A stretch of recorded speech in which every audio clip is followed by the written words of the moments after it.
And welcome back to the LEC in this elimination match here as Heretics picked the first game against SK Gaming and Trymbi. In Ready Check, we set up the fact that Heretics should strike on bot lane, especially for SK Gaming, who was underperforming in that area. Can you talk me through what happened during this game one and how both bot lanes played into each other? Because it seemed really back and forth in the early game, especially. First of all, as we heard in Swiffer's interview, he said that they came prepared, and they did really come prepared. Like when it came already level 1, Sylas came bot lane, they tried to force flashes away, they got an actual kill plus both of the flashes from the bot lane, and that's where it all started for SK and Team Heretics bot lanes. Like really, there was so much fighting going on that I feel like we saw so many different angles that it just felt like there was just back and forth fighting from each team. Yeah, I absolutely agree. It was just crazy, wasn't it? We were talking backstage about how, you know, it just keeps going back and forth. They would get leads down bot side, then they'd throw them away, and then back and forth, eventually scaling one out. When you look at what happened here, I mean, as we said, both teams were trading pressure and playing on junglers' timings for ganks, but which team got the advantage here and which one executed it the best? Yeah, when it comes to this team fight, for instance, right? SK was really well prepared. They got the split map split off, but then they tried to dive and they just give 2 kills for free without even trading back. As well here, right, Jankos gets caught because actually I think in this game Nisqy did a really good job when it came to roaming, but when we see there's so many clips going on that we can't even tell which one is at what time, even though they were like one after each other. It felt like it was constantly fight between each team to actually make their bot lane stronger, and that's something that I'll be honest, I felt like we would see, but not in such an extent where they're just constantly fighting between each other and there's just no way out of getting out of here. Yeah, you're really just watching those clips, you wouldn't be able to tell who won. Right? Yeah, that's the thing. When you play Maokai in these compositions, it's really important that you mitigate any invade potential and you're kind of just surviving to be able to get through the early versus the Zhao, because there was a lot of invade threat, and because of all these back and forths, he was able to free scale, and yeah, just in the end, it worked out really well for Team Heretics. It did work out well for them, but I feel like the team is still messy, even though we saw a glimpse of improvement on the side of the team here. But I want us to take a look at the Dragon fight, because here, guys, again, you take a look at this fight, you're unable to tell who makes the best out of it, but there's a lot of mistakes on Heretics side though. Well, to be honest, I felt like it was one of those US solo queue team fights, Yeah. I'm gonna lie. It was really back and forth. There was a lot of going on our screens, and there was a lot of spells that I would say some of them hit, some of them didn't, and it didn't look as well as we would like it to see. And even though SK was a bit ahead in the fight, it just turns out for Team Heretics to be the best because Varus doesn't die. And if Varus doesn't die and you're like so overextended and you went into them, it's so impossible to get out of the bram of all the tools that they had to actually like, yeah, just stop an enemy from engaging. I think fundamentally, SK, what they had was a flanking composition in the mid game where they had to land their spells on the enemy carries who were playing a standard front-to-back team composition. If they whiffed, they lost the fight. It was really that simple, and we saw that all the time with Irrelevant throwing his Zac E's and just coming short. Maybe it was a summoner, Varus flashing away or something like this, or just straight up missing. And half the time, Irrelevant got stuck in no man's land, and that's why they lost those fights.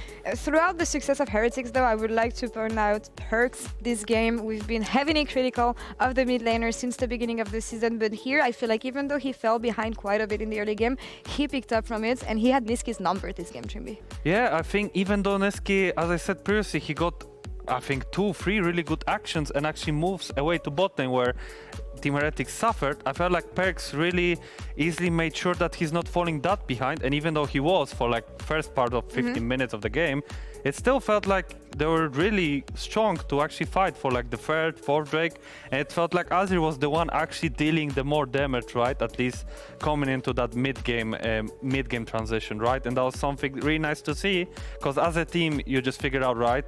Azir is slightly behind, Sylas got some kills off, it's fine. We just have to scale up, get to 2 items, and I think as soon as the third Drake came up, we just hit that 2 items mark on Azir, and we instantly tried to fight, and we actually fight properly, right? It was this fight when it was really, I would say, like a little bit clowny, and like there was a lot going on, but they still managed to win. I mean, go ahead, Eragon. Yeah, I just want to say it's really nice to see Perkz doing well, because I think also in drafts, they've been putting a lot of pressure on Perkz to perform. They've been picking him B1 Akali, which they then build a composition around, and he just hasn't been there mechanically. They've been picking him Ezreal, which has a lot of burden of execution. position. So now seeing him on the Azir again, being set up and helping his laners, it's great. It's a great look. So summing all this up, looking at the way first game went, there was a lot of mess all around, back and forth, whether it's on the bot lane or in the way both teams execute the team fights of the objective control and anything.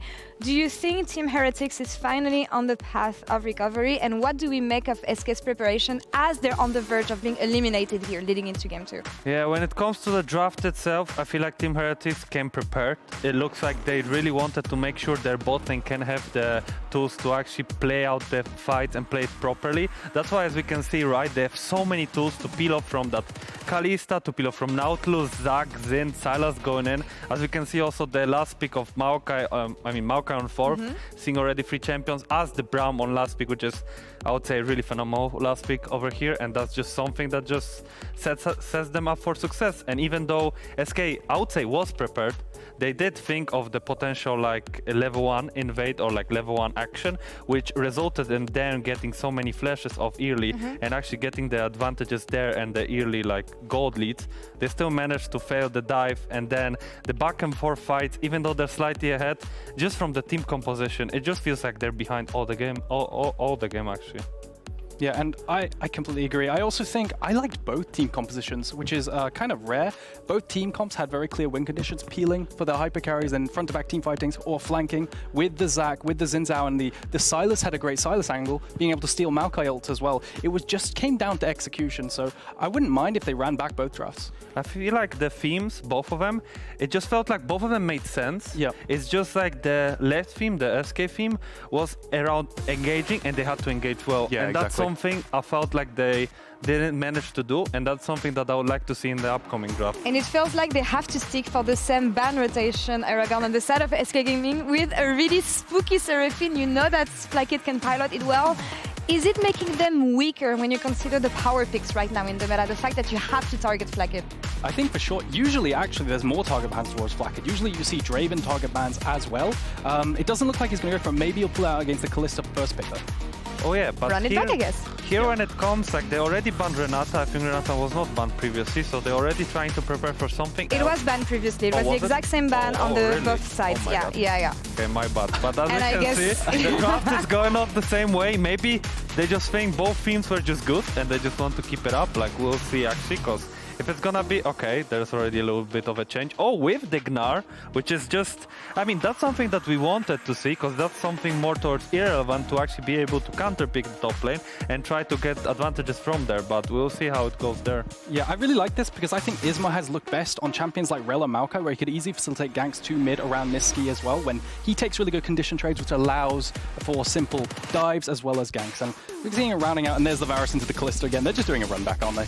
I mean, I really think as well the Maokai is like a really good setup option, but for potential dives as well. But as we can see, there's gonna be Varus, so I would say there's gonna be quite a bit of bot lane challenges, quite a bit of bot lane action. We can already see Blitzcrank banned out, so well, maybe there is I don't think we'll see a jungle last pick. I think it's gonna be jungle 4th pick, but they're already making sure that they ban the vulnerable lanes that enemy can pick on blind, so that they can have a chill lane where they can outscale and out teamfight enemy team. Pretty much similar bans here, honestly. We'll see if the way comes here as well, but maybe not keeping the Poppy ban, Eragon, on the side of SK Gaming, given that they're not aiming for the same type of composition here, I think. Yeah, typically you see Blitzcrank bans as setup bans towards having a double range bot side. Right? Yeah, but I feel like nowadays in EU specifically, I feel like Blitzcrank is just blinded. That's true. And yeah, you know, if there is a Nautilus ban, you know, and they just pick Blitzcrank, they're like, what are you actually picking? And there's not that many champions that can actually stop the Blitzcrank queue. I mean, I personally like Ornn support, but you know, if you pick Ornn support, then there's a high chance they will just report you both in solo queue and even here, so it is what it is, sadly. But as we can see, there's also Vi, so they're thinking that Maokai is a support, or like it can be flexed to support, which is I would say quite good option, and I think that Vi would facilitate the draft quite well, so that's nice. I think on R4 here you just secure some kind of tank or front-to-back team fighter like Xin Zhao. I think Rel or Xin Zhao works well here, and then you save counterpick here. Yeah, Rel also has a really good flex as well, right? If you really feel like doing it. I would say Xin Zhao is a really simple choice just because of how strong it is with the Titanic, and overall I would say it just brings you so much more, I would say, action early, because as well right now it's the opposite, where Zinza is on the other side, and right now maybe they are gonna be the ones actually abusing the Maokai, which previously was slightly abused, but not that much. We're going to see what is Cable luck here. Rakan to go with the Kalista. Well, What do you make of this choice, Trymbi? I mean, Rakan Kalista, I did play it a couple of times. It's quite nice to play, but it is a weak lane. Don't get me wrong. And if enemies pick like an Enchanter lane, that's something that they can actually abuse on. So I'm curious on what Kaiser will bring here, because there's a way. I mean, he won't maybe play it with Varus. Oh, there's a Taliyah. Okay. I mean, it's the issue is there's not that much dive from the other side. So I think it's more of like a setup option with all of the CC you already have in order to maybe look for a one-shot potential, but we'll see what's gonna be at the last, because there's a lot of option and variables. Okay, there's Milio. I half expected an AD mid to come out with the Maokai pairing. I thought something like Yone would give him to the control mage, but I guess maybe that's not a Nisqy champion. I feel like it's also so much AD damage then, because remember that if you get I mean, Yon obviously, because of his passive, he also deals magic damage, of course. Frozen more value. Yeah, but then there's like Gnar, Kalista. There's not that much magic damage in your team, so maybe you want to have a little bit more magic, but on the other hand, right now Mercs are quite valuable for the other side. As well, as we see Milio last pick, it's not something that, like, I would say abuses Kalista Rakan, but it's a really great pick into Maokai. Yes, exactly. And that's, I feel like also Varus will get so much more range, and Azir also benefits, as far as I know, from the Milio's W, actually as well as Zen, so honestly that's a pretty good pickup on the last pick. We have been criticizing SK's approach in game rather than in draft for the game one. Do you think that this composition is going to set them up for success and is going to be easier to execute? I think that the bot lane of Team Heretics is a bit more vulnerable, just because of the fact if you play well Rakan, you can always engage and Kalista can follow it up. But if they manage to fail it once, I feel like they can take, Varus and Milio can take over the game, because it's very hard to then play when they have the actual prio, and then Zhao can invade the Maokai. We'll see how it plays out for them here. It is do or die for SK Gaming in game 2, and we hit the rift with Heretics and Hystercis, sorry, and Dagda. Take it away. I'm sorry, man. It's all right. It's okay. First time I've been called a heretic, but nevertheless, I'll move forward. It is myself, Hystercis, and Dagda. Taking you into game number 2 to see if SK can bounce back. Different draft this time, with our first Taliyah of 2024 here at the LEC. And it's Nisqy, surprise, surprise, picking up another pick. Yeah, we will be getting into game as soon as we can. There is a issue with rune selection, so we're just doing a quick reset and we'll be getting into game shortly. But yes, first Taliyah coming through for Nisqy. Does feel like they're going to try and play again for like, can we get push into like side lane and skirmish control, and then kind of try and play for Taliyah all in towards like team fights and zoning people off of fights, which could work out well for them. But I do agree with the desk. I think it's going to be super important to get control of our bot side again. We saw how good it was in the last game. I think coming into this again, Kaiser's going to need to be on point with the Ultra Mega Fire kicks if he wants to try and keep Rakan off him every time he goes for the Grand Entrance. So I think there's a lot of different things that you've got to try and keep in check here, but I love the Milio pick in general. I think as Trymbi was alluding to, the extra damage and attack speed you get across and range you get across 3 of your picks, and also the fact it just shuts down a lot of what Maokai wants to do with that lockup, because Milio can ult, the Maokai ult, it works out very, very well. Could be a bit of a pain. Just a quick note on the game delay. There was an issue with Ruse, as Dagda said before. They're remaking picks and bans off air, but it is the exact same as what we just saw. Nothing changes going into game. The draft's the same. The matchups are the same. So while they do that off air, once they fix that, we will be getting into game shortly. So thank you for waiting patiently. And a quick note as well. I mean, I will say for Team Heretics running back their draft, you know, despite there being other interactions on the other side of the rift this time and SK adjusting, Team Heretics in that first game, yeah, they lost out early. But like we saw in that dive getting botched, where Team Heretics were able to survive the 2v3, where we saw Team Heretics able to stall out at points of the game as well. It felt like the easy to execute composition, right? Especially once they had time on their side. And again, we know that the scaling's there. We have Azir, Varus with Cassante top, and like the same great tools. And I will add, Wunder in game 1, I'm not sure I gave him enough credit. I was talking about Perkz a lot, talking about Flakked free firing, some of the cool engages from Kaiser, but Wunder, 1v3ing on Cassante, dude, he was insane on this champion.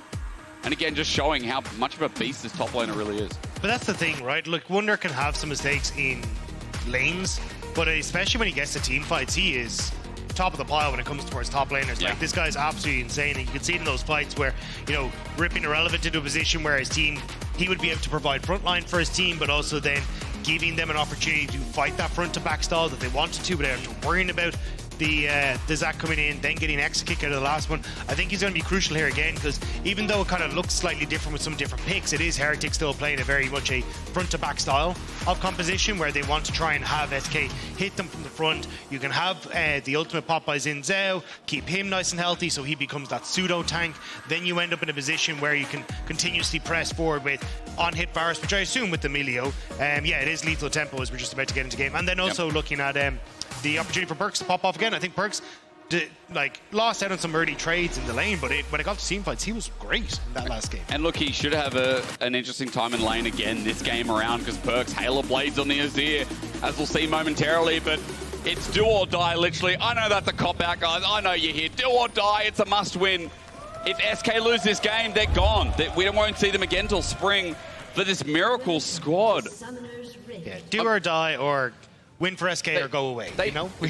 Nice rhyme, Dagda. I like it. The third seed, by the way, of Winter, if anyone didn't catch that, the third regular season seed underneath G2 and BDS, which are right now sitting in the top side of the BO5s in round 4 in the upper bracket finals, waiting to get into finals, waiting for these days to pass. And that was the thing, 2023, Winter, they finished third. Yep. And then we're like, okay, cool, this is a team that maybe can try and run it for a little while up. They had that big resurgence. We're like, cool, let's see if they can try and get into that top spot and end up passing out in 4th place. So this is where you want to see if they can try and answer for a lot of that, especially again where they had that great start to the split.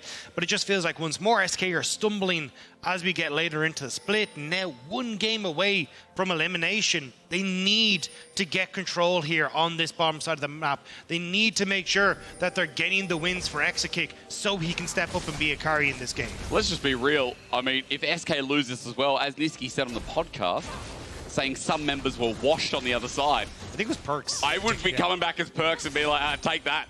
Who's the better C9 mid laner now?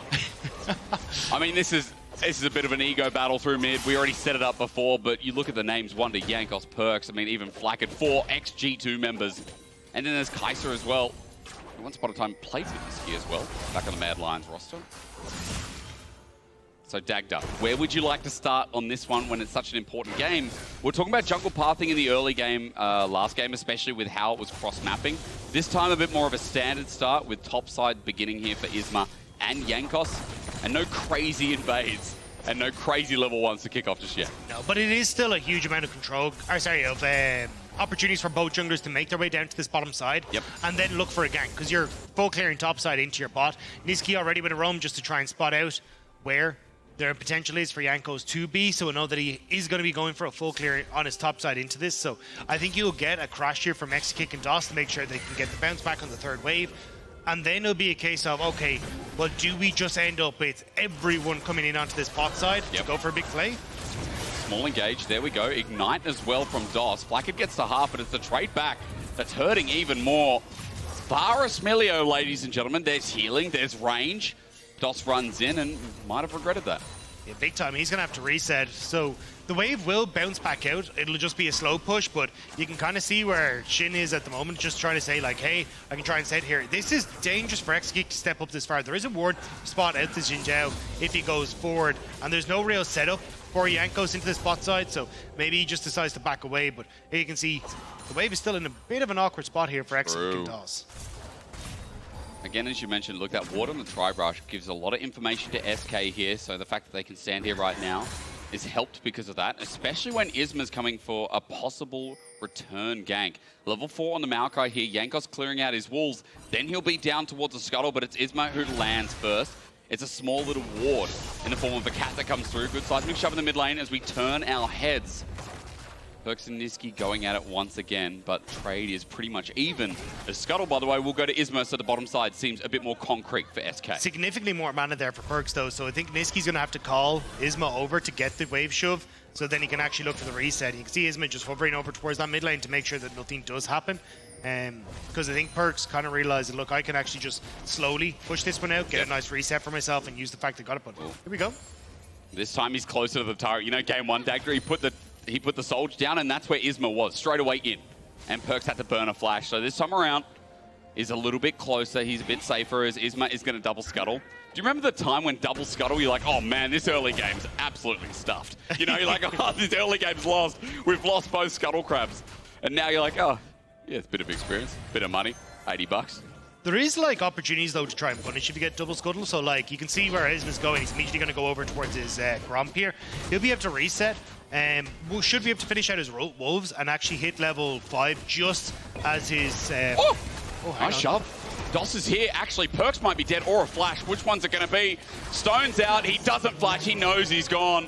With Dos to match the roam. Nisqy with a perfectly timed first blood. Yeah, nicely done there by Nisqy to get the setup and punishing the fact that Perkz couldn't get that wave crash. We said Perkz had the man advantage, but needed to try and crash that wave so then he'd be able to reset. Wasn't able to do so and ends up giving over that kill. Jankos, though, trying to spot it exactly where Isma is. Knows that because he got the double scuttle, should be close to level 5. Actually, yeah, just hitting it there. So if Jankos can at least take one of these, he'll get 150 XP, which is going to be great for him.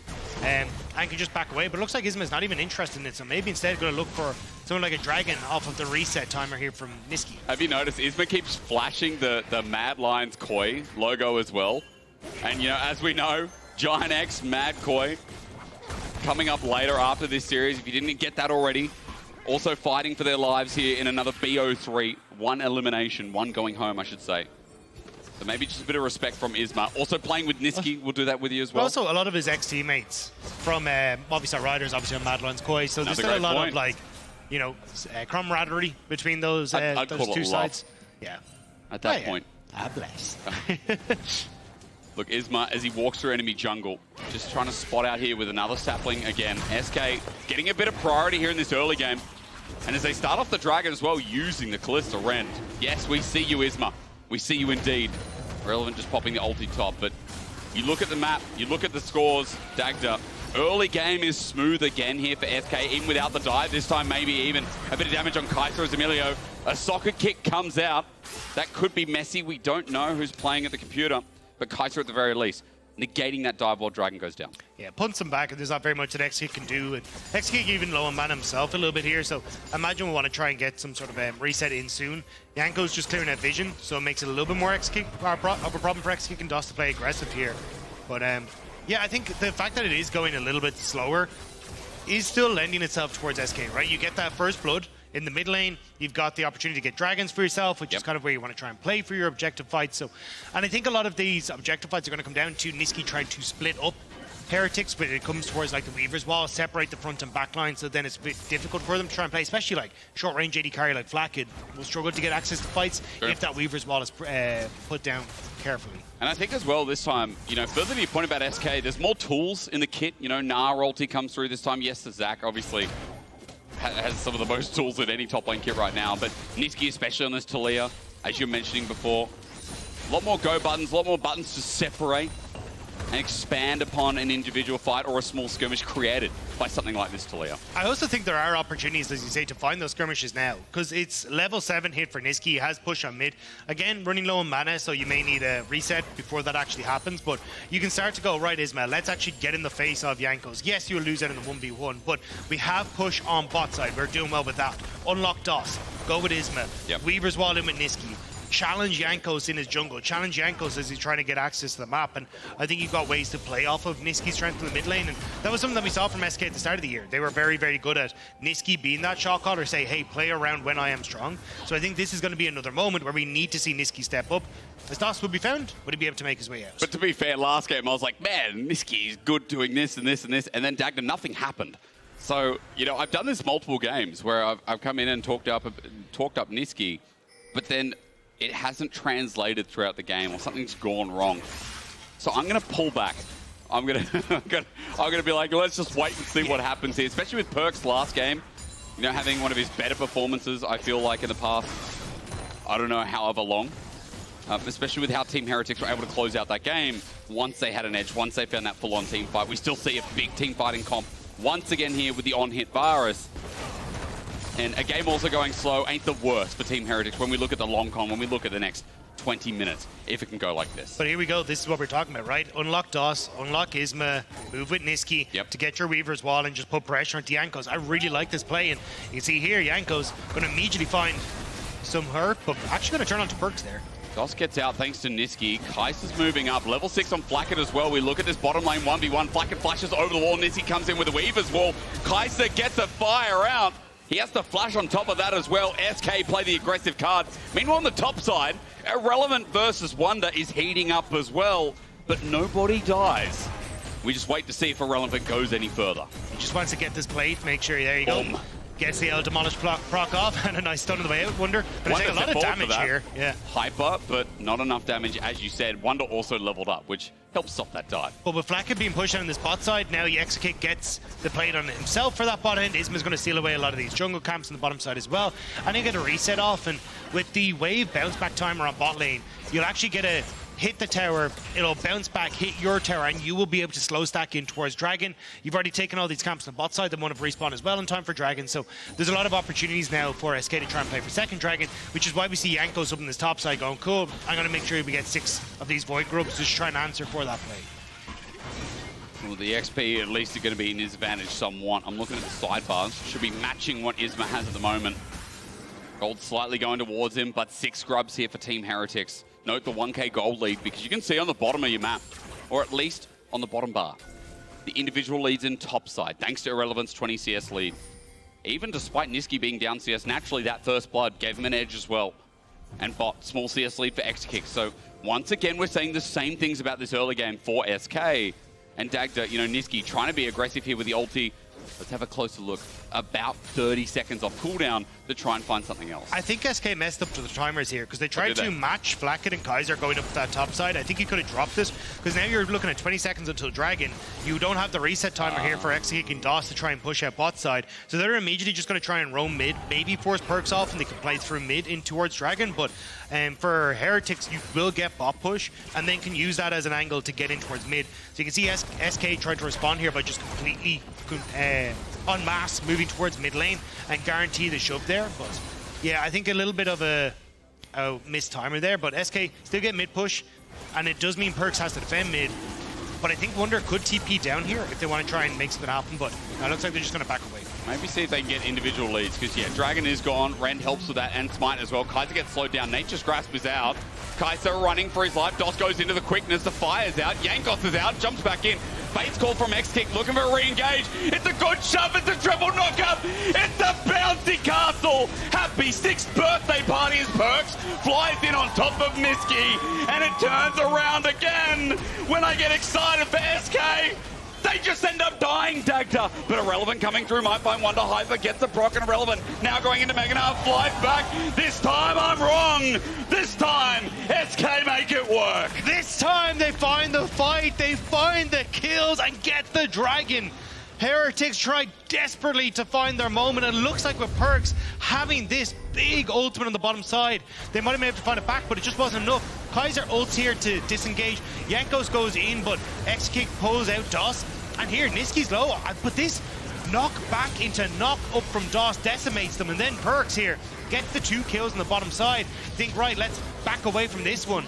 And I think at this stage you would have been happy, but Wunder thinks he has the angle, but Flakked is on bot side. He's too low to really get into this. Remember, it's on hit Varus. Not going to have a huge amount of poke he can deal from range. And then Irrelevant getting that flash just on towards Perkz as well.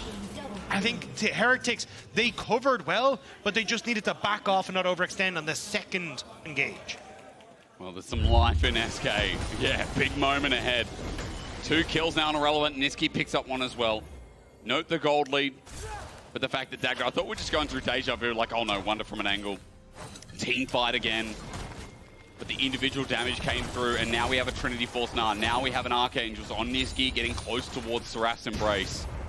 We're getting 1 items for Team Heretics too, but we know that if this comp starts snowballing, it's going to be hard to control, especially in the side lanes. Wunder's going to 1v2. DOS goes to the dive, takes 2 turret shots, but Nisqy's damage, nothing to frown at. Wunder has to get out of there as Nature's Grasp bottom side. Perkz flows with him. Isma went on a wild ride. Irrelevant now to Gnar, but Perkz is away. The spectators, we went on a ride just watching that Azir fly over the wall. Yeah, I mean, great play from Perkz to get over that wall. I was convinced he was going to die on that one, but Yeah. I mean, SK feeling confident to try and make plays on both sides of the map here. They will get a good amount of pressure onto the bot side. Turret plates will fall, excuse me, so they won't be able to try and push in too much further, but I think this is the advantage that you have again of this Kalista versus the on-here Varus is you can get that push in mid, unlock DOS to try and make plays, but now you're on reset. I'm curious if the answer here from Heretics is try and push out top, see if you can move Jankos in towards mid lane to contest the mid lane push and then look for Rift Herald. Because you are on a little bit of a late reset here for SK for that, especially with DOS now on the bottom side. May just look to disrupt, but I think that might be the go button then for Rift Herald if DOS is spotted. Perkz' back is cancelled. Pings are going down. I mean, DOS really wants to do this. Quickness is up. No flash available, but Perkz is like, I'm on the edge here. I'm not sure how I feel. There goes a soldier, sees DOS, does a bit of damage, while Irrelevant used that pressure to get first turret blood. In the bot side, push them to 3k, and set themselves up for more priority down bot, especially with Dragon coming in a minute 45. Yeah, Heretics trying to connect on towards mid lane though. DOS will be spot. Quickness. Oh, that's used before a fight comes up. Perkz under turret though. Almost getting solo killed. Irrelevant's damage massive. But Jankos coming in wants Perkz to follow this up. However, there's too much damage. Perkz could die if they go any further. But that's the thing. Heretics again commit towards that bot side. So SK get mid push, lean in towards top. So now Heretics need to make a play on this bottom side. They don't realize DOS is still there. Irrelevant. Jankos under turret takes a lot of damage. This is a big play, all for the sake of getting through to these kills, but turret's going to stand strong. Herald's going to go down to SK, and we are looking at still a teleport for Nisqy to join in if he so chooses while he's in the top side. Pushing a turret by himself as well. SK are loving this play right now. The map is theirs. Wunder had to abandon top side because he knew that everyone on Heretics was bot lane, and with the TP just coming up in time for Nisqy, he would have been able to join in that bot side play if they went for the dive. So SK kind of called the bluff, say, what are you going to do about it? We're not giving up this bot lane turret. And they're still getting Exakick solo farm in the mid lane as well, so he's starting to gain a couple of levels for himself. And you see in the gold lead there, 3 members of SK all looking very good at the top of that goal graph. And how much better is it this time around, the SK draft diversity? I don't think it's something we touched on as much with top side. You know, the Zach we know ain't going to play side lane, always going to play the fight. Gnar has versatility. Gnar can play sides, but also join in and use those timing windows to really set up the fight for SK if they choose to make that play. Similar story with Nisqy, right? Good push, good opportunities, but also good setup for a Gnar There ultimate. you go. Look at the wall down. How do we get past that? SK say we need to build a wall. Team Heretics are on the wrong side of it. Kaiser now comes through. But that's the Weaver's wall down. And a flash from Nisqy. I was just complimenting the team, Dagda. That's a big tool down. I mean, it's TP from Wunder, but you're kind of wanted that anyway to come in. Irrelevant now, separated from the team. So they're just going to look, maybe it's give Dragon for mid, which is not the end of the world here for SK, especially with Nisqy having no ultimate and no flash. How far do they want to go, though? Get in the Herald again, why not? This time Nisqy the driver. Okay, brother. All right. Nisqy did not get his license, don't tell anyone. Team Heretics are going to take down the Herald as the second push doesn't come through, but that Dragon now up and available. SK have the river to themselves. It would be their 3rd Dragon here. Isma's the only one starting it, as the rest of SK are trying to bait and switch, but they're not there yet. Yeah, Perkz TP top. I actually think you might have had an opportunity as Heretics to take this fight. Maybe. With having no ultimate on Nisqy. And also when you look at like the Narbar and Relevant, he's very far from actually getting that one up and available. So maybe this was your chance to try and find it, but just not feeling confident. It worked out last game for Heretics, where I was like, look, we don't need to try and throw these leads in the early stages, or sorry, throw these like 50-50 or even like 70-30 plays. Let's just see if we can look instead to take a much more even footing as we start to get towards Perkz late game, where he's free farmed, where he's got to his 3 items. Looking towards Flakked as well, we kind of said he wants to go up towards Squinsus, then get another item for himself as well. So you can kind of see that they're just like, we will play for a time. But I think there are some moments where they could probably push a little bit. For Team Heretics, just knowing how far they are behind, maybe scattering them a bit. Because Soul's coming up next. SK have had full Dragon control. The only thing Heretics have pulled up that's an objective hasn't been a turret, hasn't been a Dragon. It's only been the 6 Void Grubs.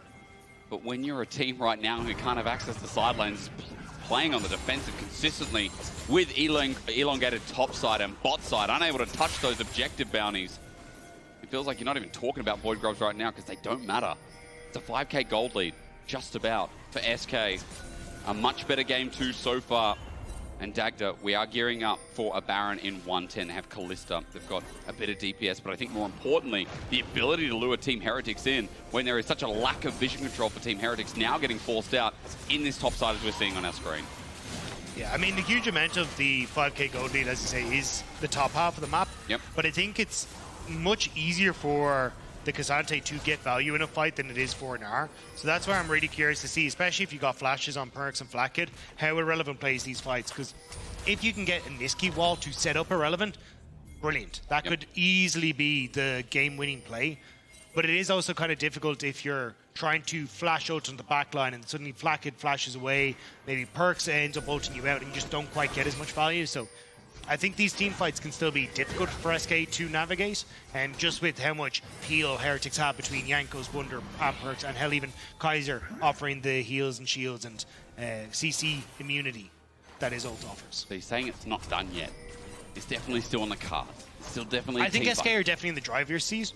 You hope so at 5k gold lead, you know. And they do have the opportunity, as you say, to like play through sides, but if they fumble, it's very quick and very easy for Heretics to try and turn that one around, right? And at the moment, it's like, okay, well, we've got a short-range Kalista in mid, so can't really threaten mid-turret. Yep. So it's more push mid into play for sides. And I think at the moment, Irrelevant actually has a very big lead in the 1v1 against Wunder, so you can probably leave him on his own. So it is more to go, hey, we'll push mid into play with Nisqy on top side. But that's why you can kind of see a lot of members of Heretics playing on this top end of the map to make sure you're able to set up with Nisqy. To punish Nisqy if he overextends before the mid wave's in the correct position. And at the moment, SK haven't really synced up mid and top side correctly. It feels like now with the waves, at least they'll both be crashing in a moment, but you're right about syncing a little bit behind. I'd say a second or two with Exakick now going mid. That Baron is now up and available. You know what I'm more curious about? I'm curious about what happens. Well, I was going to say bot. Now let's look top. Weaver's wall. Out they go, ulting through a lot for Perkz, but they need to finish the kill. He flashes, he tries to shuffle over. He doesn't execute Dagda. He does not execute, instead executing himself. Jankos popping the ult, he's good with the Faith call out though. Still Team Heretics absorbed a lot of damage. There's the fire out, Nisqy getting jumped on. Oh no, it's not going well as they bring everyone into melee range. Exakick running through, needs to clean it up though. Never mind. Nisqy finds the kill, SK still on top. And these fights have been like a bipolar event for me, Dagda. What is going on? I mean, Heretics, the second they leave top was just unfortunate. SK decided that was their moment to fully collapse on towards Nisqy in the top lane. Perkz stepped too far away from the turret and he ends up falling, and SK now off the fight. They'll get the Baron as well. Nisqy should have died, did not. Irrelevant came in and blew him apart. And SK now with the Baron. This game feels like it should be going to game 3 after this fight. This is the thing. I think if Perkz waits for that wave to hit the tower, he's actually in a fine spot. Because see, the wave got cleared in mid, and then they could rotate top. But because SK realized Perkz had overextended to actually clear the wave before it hit tower, they're able to catch him out quickly. And then Heretics tried to collapse in the fight, but Perkz was already gone. Imagine you having Azir in this fight, but how low all the health bars for SK are going, right? This is why I'm saying I think there's still moments where Heretics could have come back. But now, this is just too big of a lead. SK winning this fight is massive for them. And I think it was just Perkz needed to be a little bit more patient on that top wave. Isma's feeling it. I mean, we're going to a game 3, it feels like right now. We're at 8k. 8k for SK. They've got a Dragon Soul coming up in 10 seconds. That'll be theirs too. You can see Perkz is trying to angle for a flank. One last hurrah in this game to get an angle and get a pick and slow it down again, but look at the pace SK are bringing now to the top side. I don't think you want to do it on a Mega Gnar though. It's like, wait, send them in. It's like, wait, no, sorry. That was not the guy. Very true.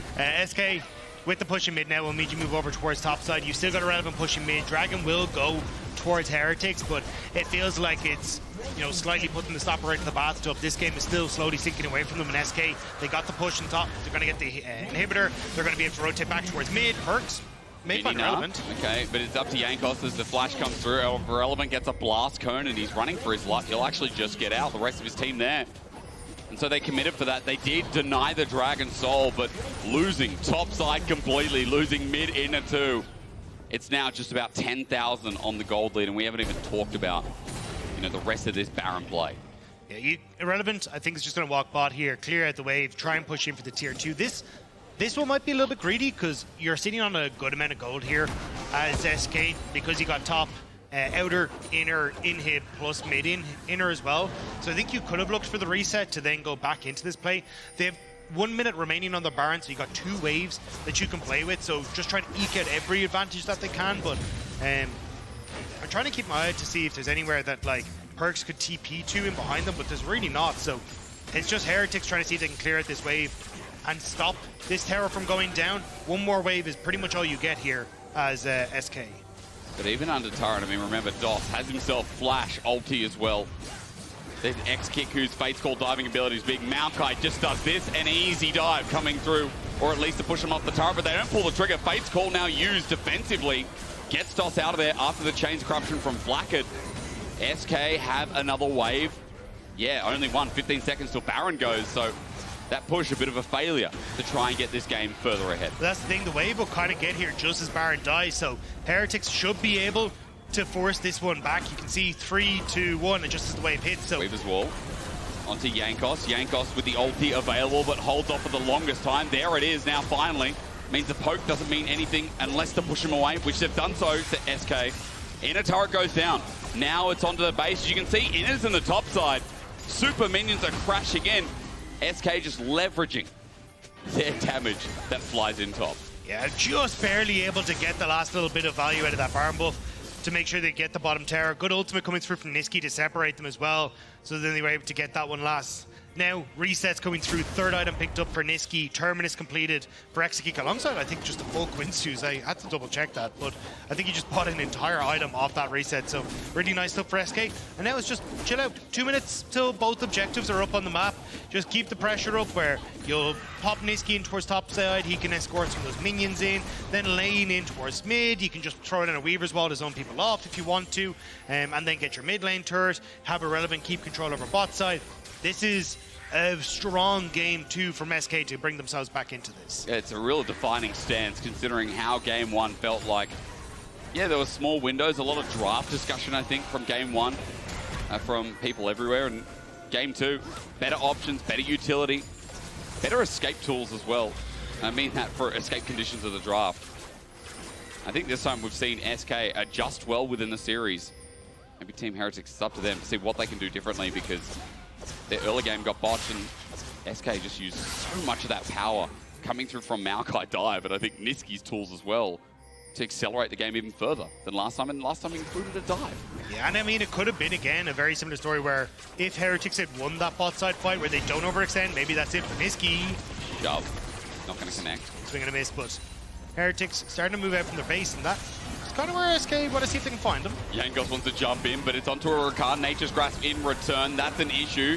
The fire's out from Kaiser. That'll get them out, but a shove onto Jankos half health him.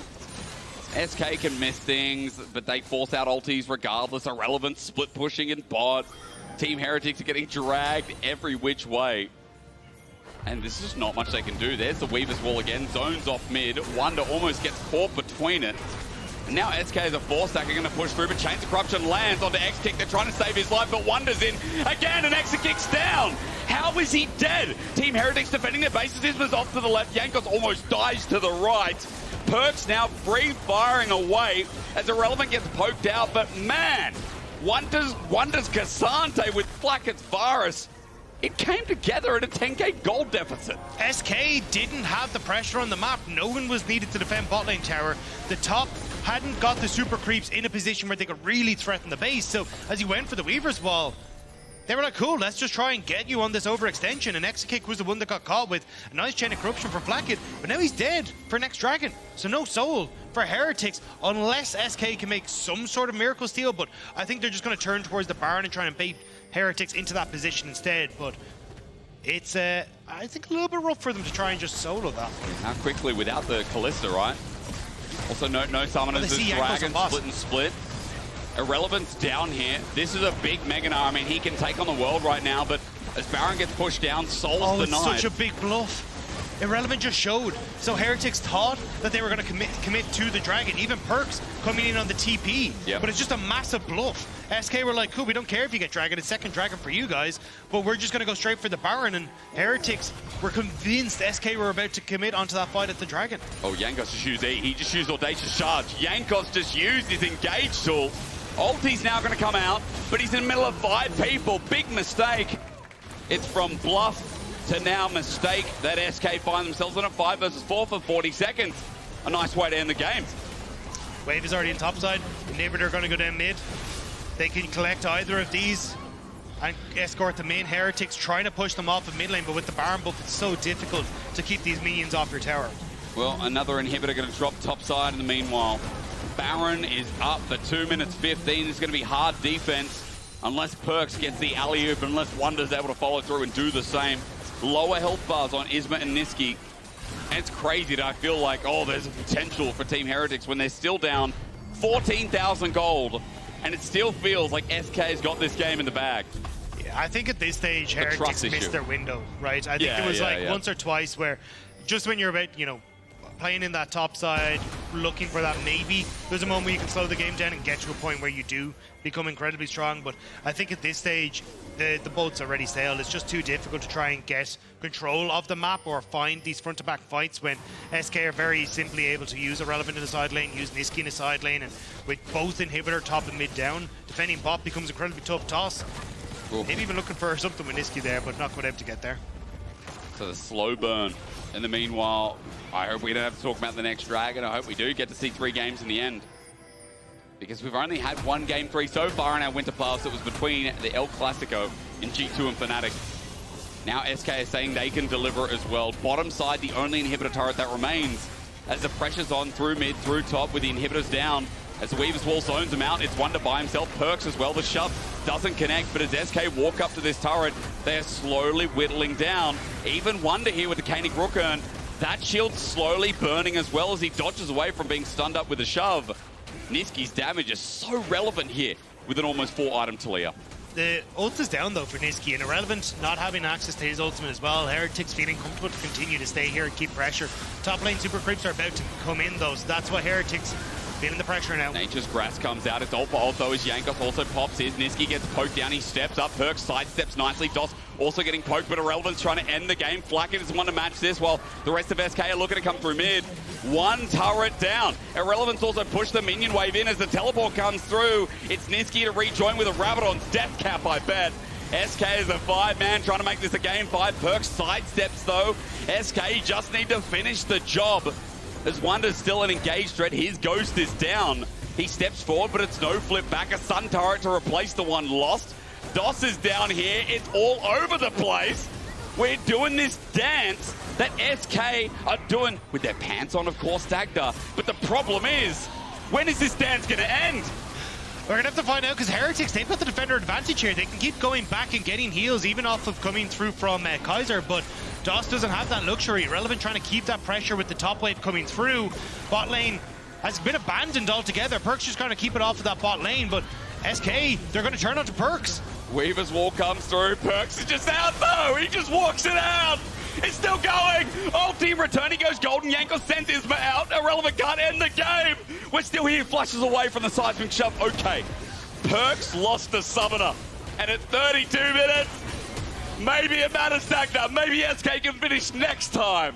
I mean, you're getting to a point where you are going to get like 3-4 items coming through for Heretics, but I don't know. With 50 seconds on towards Infernal Dragon, Infernal Soul for SK is going to be very, very tough for you to match. Inhibitors aren't going to be up in time. You've no vision control. Like, it is not looking likely for Heretics. Who's playing the bluffing game now? Maybe the Dragon play was right all along. They're like, oh, we don't care if they're getting the Baron. We denied the Soul. Dagda now is talking about items a little bit more seriously. It's ridiculous. Everyone's sitting at home being like, sure, SK can't lose. This is unlosable, right?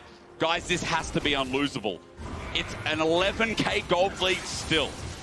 33 minutes. We have gone on for an extra 10, it feels like. All it takes is one engage, one pick, one member advantage. That Azir or Varus dying, hell, even Wunder dying, for the game to be over, right? But that's the thing, even if you slow it down as Heretics, making it tough for SK to finish can even do the mental damage in a series that can make it so then you have that opportunity in game 3 to come back. But this is the moment, right? Heretics said, look, you can't really contest here. You have a 2 and a bits items coming through for Perkz there as he tries to move up towards his Void Staff or Crypt Bloom, whatever he decides to go for. Whereas you look at like 4 items completed completely for Nisqy. You don't have vision control, you don't have any way of getting into the pit, so SK do manage to take this away, and I think with that, this is where it's just that Infernal Soul is going to be too strong for Heretics to fight against. I don't believe you. I don't care what you say. When I see the fight won, when I see the Nexus fall, that's when I'll start taking it on board. DOS not caught out, just takes a bit of damage and escapes. Dagda is right in one element. The Infernal Soul gives a bit of oomph. It should end this game as Wunder looking for a relevance, still on a Mega Gnar, all out now, burn. He hops, he leaps, he jumps, Perkz following away. They're all in. Perkz doesn't have his flash available, but another shifting sands at this point, not better than a hop. Meanwhile, while they chase him down, Exakick is in front of the Baron. Late game Kalista does this so easily. Heretics are here, and now surely SK can find something, right? Engage, stops Jankos. Flakked takes damage from Nisqy. Ow, it burns, he says, as teleport comes in from over the wall. Weaver's wall now. Jankos on an island. Ulti's out. What are we doing? Where are we going? A shove backwards. Jankos about to die. Poked out. Flashes away. Here comes the Nature's Grasp. Wunder is in Narnia. How did he get here? He just appears out of nowhere. The ghost is popped as well, Dagda. But he has I'm no ult. losing my mind. Wunder had no ultimate to get into position, and now Irrelevant's just trying to put pressure on the bot lane tower. He will give some fancy people. He will surely go down here. Baron is going to be turned on by SK, though. They're going to be happy to trade Irrelevant's life for us. He's got a shield.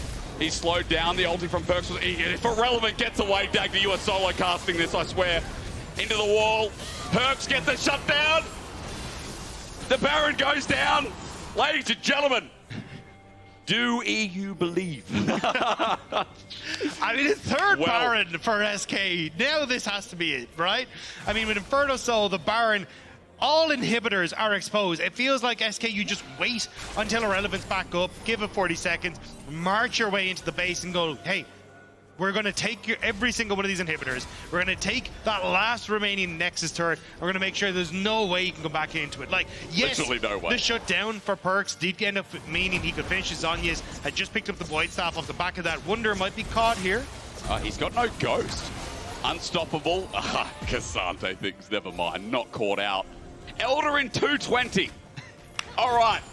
Baron's up. No, it's not. That's a bug. Baiting me in. It just means that the Baron is there. You want the little one in the middle Minus there. Minus 200, Dagda. Well, what would you like to talk about next? I mean, Heretics just want to try and push out here to make sure that they can't get SK have less chance to push in, but Irrelevant's up. DOS is in a good spot. Okay, the wall's out. Flakked on the right side of it. Jankos is not. The shove is there. There's the engage. DOS runs in, but Chain of Corruption. Fate's Call saves his life somehow, but Jankos absorbing the damage in his ulti is a great thing. DOS is saved by Exakick, but a Redemption flies out. They're back to full health. They're winning the fight only slightly, but look at SK. They're running away in fear.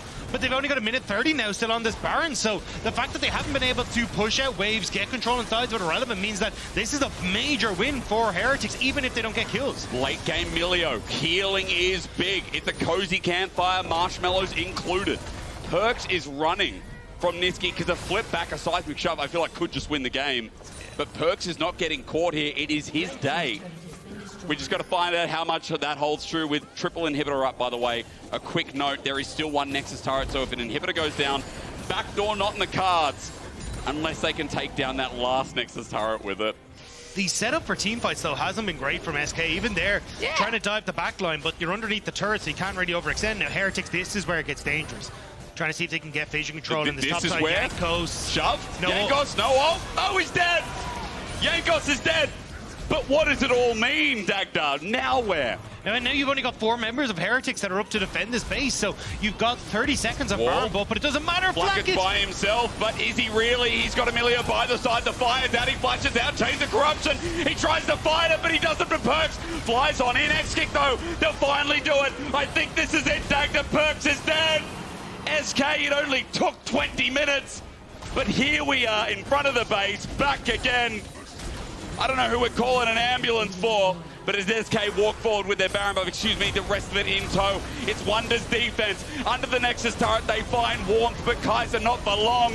The all-out splits the difference, but Wunder's by himself. The Nexus exposed. We are going the distance. We are going more than the distance. We've got about 20 kilometers more to go if we go based off that.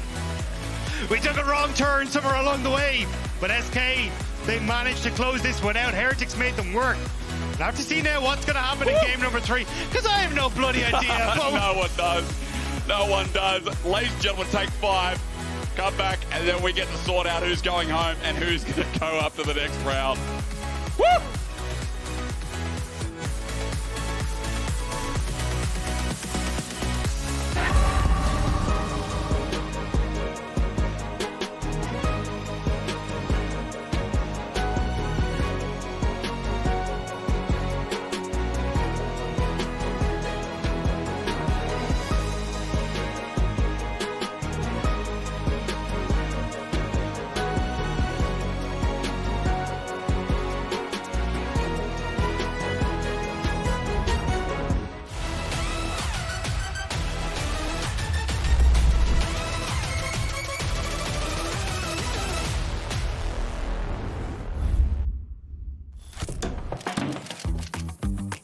Done?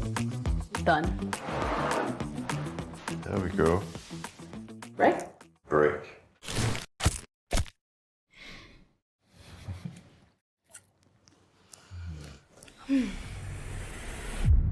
Even the biggest champ needs a break.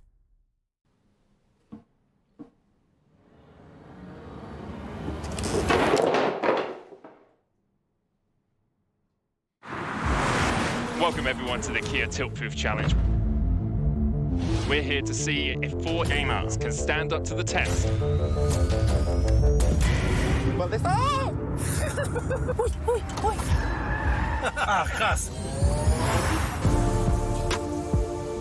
Dios mío de mi vida. I think I lost.